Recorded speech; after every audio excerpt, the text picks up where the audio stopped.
Patay ang usa ka lalaki sa pagpamusil pasado alas 4 kaning adlawon sa sitio Tuberan sa barangay Punta Prinsesa, Dakbayan sa Sugbo. Anang report ni Femari Dumabo.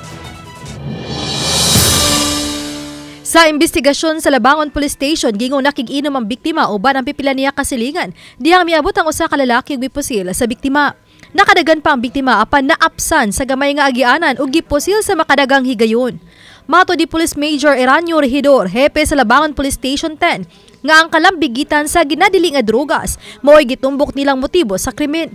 Gingon napakyas ang biktima pagtuman sa gihatag nga tagal human mapakyas pagremit sa halin sa ginadili nga drogas.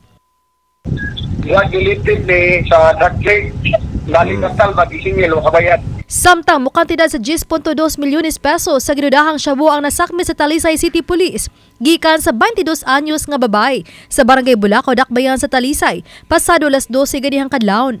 Gilagway si alias Kulot, taga Sitio Hawod, Barangay Bulacao nga usa ka high-value individual. Matod sa kapulisan, nagsugod si Kulot niadto pang 2022 nga ginagmay lang ang balor sa ginadili nga drugas, hangtod nga nahimong sinaligan sa iyang supplier.